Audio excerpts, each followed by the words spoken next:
안녕하십니까. 저는 이번에 제2의 리만 브라더스 중앙은행의 두 가지 책무와 상반기 투자 전략 주제로 발표하게 된 리서치 2팀 김용섭이라고 합니다.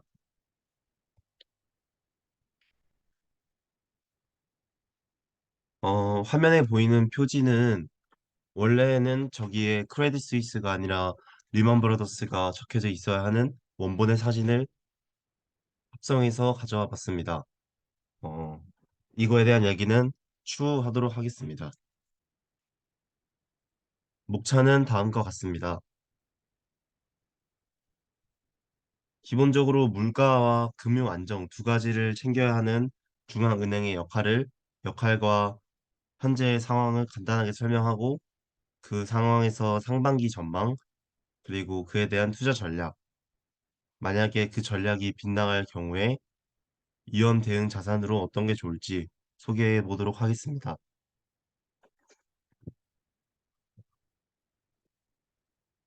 첫 번째입니다. 중앙은행의 목표 물가는 에버리지 인플레이션 타겟으로 2%입니다. 그러나 현재는 6%이고 기준금리는 4.75%입니다. 아래 사진을 보시면 21년 6월부터 물가가 급격히 오르기 시작했고, 이때는 중고차 가격의 상승이 되게 많이, 신차와 중고차 가격 상승이 많이 견인을 했는데, 보시다시피 러우 전쟁이 발발했을 때는 이미 물가가 많이 오른 상태였습니다. 그리고 연준은 아래 초록색 선을 보시면 기준금리를 인상하기 시작했고, 그와 동시에 물가는 조금씩 안정되고 있지만 맨 위에 파란색 선인 헤드라인 인플레이션은 많이 떨어진 모습을 보이지만 코어 인플레이션인 빨강색은 아직도 잘 떨어지지 않는 모습입니다. 연준이 물가를 안정시키기 위해 기준금리 인상 말고도 퀀티퀀티브 타이트닝, QT, 양적 긴축을 진행합니다. 작년 9월부터 매월 T빌 60빌리언, MBS 35빌리언 상당의 양적 긴축을 진행했고요. 그와 동시에 양적 긴축을 진행하기 때문에 중앙은행의 총 에셋, 토탈 에셋인 맨 위에 보라색 선이 소폭 감소했음을 볼 수 있습니다. 끝부분에 보라색 선이 갑자기 위로 조금 튀었는데 이 부분은 이제 뒤에서 설명한 금융 시스테믹 위기가 전조 증세가 발발하자 아니죠. 금융 시스템의 위기는 아니지만 은행 문제가 발발하자 이거를 막기 위해 프로그램, 긴급 유동성 방출 프로그램을 도입하는데 그 프로그램으로 인해 중앙은행의 총 자산이 소폭 늘어난 것이 이유입니다.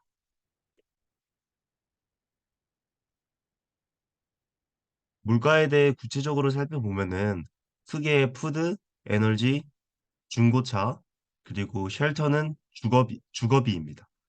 그리고 아래 메디컬 서비스로 나눌 수 있는데 푸드와 에너지는 음, 사실 하락 추세가 많이 명확한 상태여서 이거는 그렇게 중요하게 보진 않고요. 아래 중고차 가격과 주거비, 그리고 메디컬 이렇게 보고 있습니다. 코어 항목이 코어 항목 중 주거비가 30%를 차지하는데 주거비는 사실 미국의 집값이 작년부터 많이 떨어지고 있기 때문에 이게 통계적 시차에 반영되는 차이를 지금 다시 말씀드리겠습니다. 이게 통계에 반영되는 시차가 있기 때문에 이게 아직 반영이 안 돼서 주거비가 높은 물가를 형성하고 있지. 멀지 않은 미래에 이 주거비는 실물 경제 데이터를 반영하여 많이 내려갈 것으로 예상됩니다. 따라서 지금의 물가 수준보다 주거비가 반영된 시점에 많이 하락할 것으로 예상할 수 있습니다. 마찬가지로 CPI, 소비자 물가 지수를 선행하는 생산자 물가 지수 PPI를 살펴보면은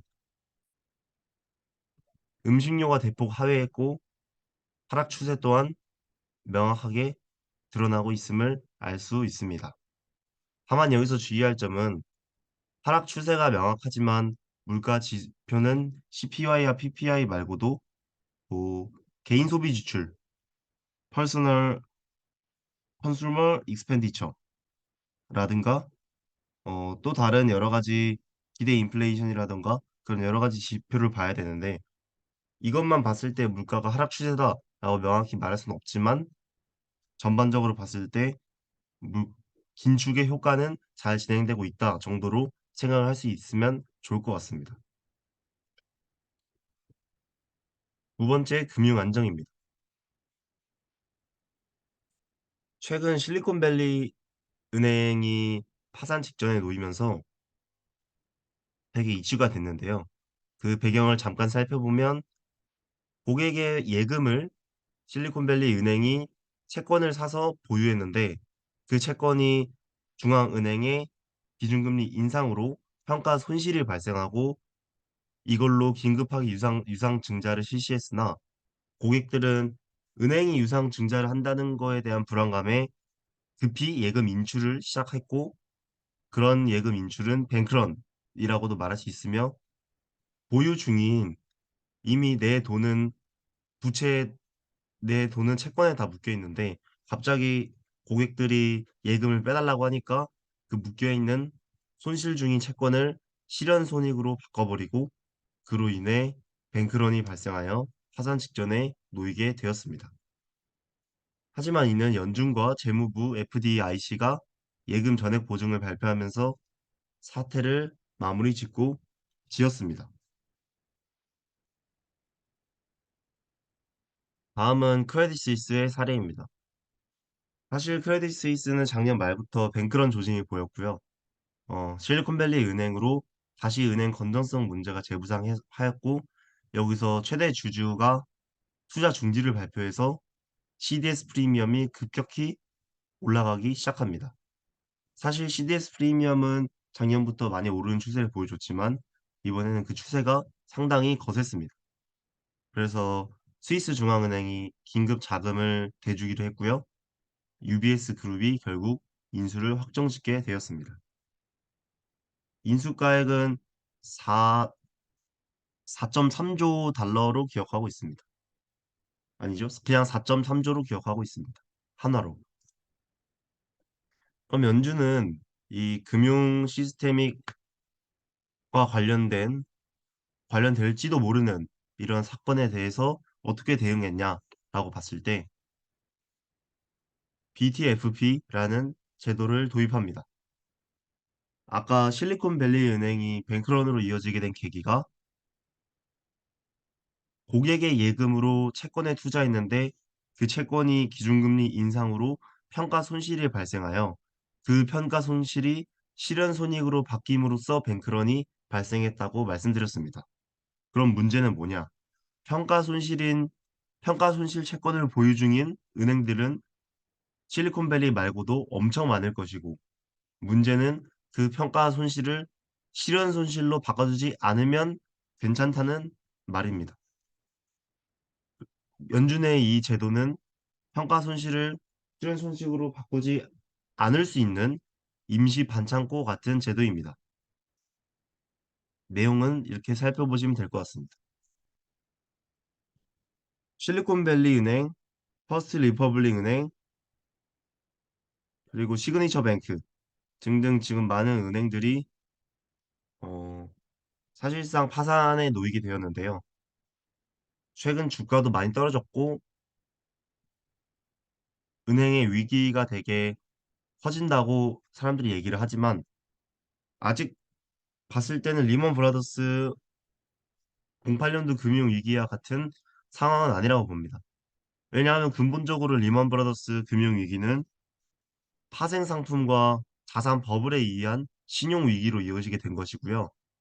지금의 은행 건전성이 신용위기로 이어지기라고 하기에는 바젤 3 협약 등등 뭐 BIS 자기자본 비율 그때보다 훨씬 더 높은 건전성 규제를 적용하고 있기 때문에 아직까지는 08년도에 사건이 재개된다라고 보기는 어렵다고 봅니다. 지금 은행의 이슈는 금리 인상으로 은행들이 자산 관리를 잘못하여 유동성 부족에 기인했기 때문에 이 유동성 부족을 해결해 주면은 나아질 문제라고 생각합니다. 상반기 전망입니다. 현재 이 세미나 발표 당시 기준금리는 4.75%였는데 세미나 발표 후 3일 뒤에 3월 FOMC에서 제 예상대로 25bp를 인상했습니다. 은행 시스테믹 리스크는 낮을 것으로 예상하고요. 물가는 여전히 절대적으로 높지만 하락 추세를 이어가고 있고 섣부른 동결 또는 인하는 기대 인플레이션을 상승하여 다시 연준의 물가 안정을 위협할 수 있다고 생각합니다. 고용 시장은 조금씩 견조함이 풀리고 있고 만약에 연준이 여기서 금리 인하를 한다면 연준의 물가 안정이라는 통화 정책에 대해 신뢰성 문제에도 금이 갈 수 있습니다. 따라서 저는 3월에 25bp를 인상을 예상을 했었고요. 선물 시장에서는 올해 금리 인하를 반영하고 있지만 저는 5.0의 기준금리에서 동결을 예상하고 있습니다. 네. 이러한 배경에서 제가 제안하는 투자 전략입니다. 쇼텀과 롱텀으로 나눠봤습니다. 첫 번째는 단기금리 매수 전략입니다. 5% 기준금리 동결을 보는 제 관점에서 US 트레저리 2년물 금리는 3.8%인데 매우 낮은 수준입니다. 저는 2년물 기준으로 4점 초중반까지는 되돌림이 와야 된다 생각하고 지금 3.8인 이유는 은행 시스템의 위기가 오는 게 아니냐라는 투자자의 전망을 반영한 금리입니다. 따라서 단기적으로 이 금리가 되돌림을 보일 가능성이 매우 높다고 판단하여 위 전략을 제시합니다. 이 세미나 발표 당시가 2주 전인데 지금 2년물 금리는 4.1까지 올라온 상태입니다. 두 번째 매수 전략입니다. 원유 매수 전략을 가져왔습니다. 발표 당시 WTI가 66불이었는데 현재는 73불까지 올라온 상태이며 전략에 역시나 성공한 모습입니다. 이 전략을 가져온 근거는 마찬가지로 바이든 대통령의 전략 비축유 재매입 단가가 67불 이하한인데 그 67불 하한을 지금은 하한보다 내려갈 만한 요인이 없었는데 마찬가지로 은행 시스테믹으로 인한 강한 리세션이 오는 게 아니냐라는 게 시장이 반영되어 유가가 많이 내려간 모습입니다. 이 역시 단기적으로 은행 이슈가 사라진다면 다시 되돌림을 보일 만한 자산이기 때문에 마찬가지로 전략을 제안했습니다. 장기 전략입니다. 불안정한 매크로 환경에서 아래 시계열을 봤을 때 침체를 동반한 그 매크로 환경에서 금이 가장 안전한 자산이었던 걸 알 수 있고요. 경기 침체를 동반했을 때 금리 인하를 중앙은행은 진행을 했었고 이때 가장 높은 수익률을 보였던 자산이 바로 금입니다.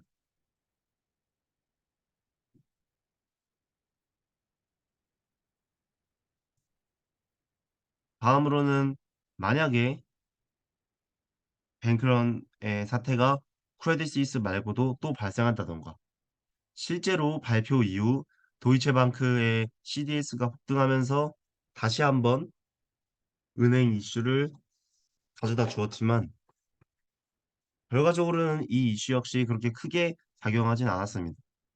지금은 웰스파고나 시티가 다음 대상으로 지목되고 있긴 합니다만 이러한 경우를 대비해서 위험 대응 자산으로는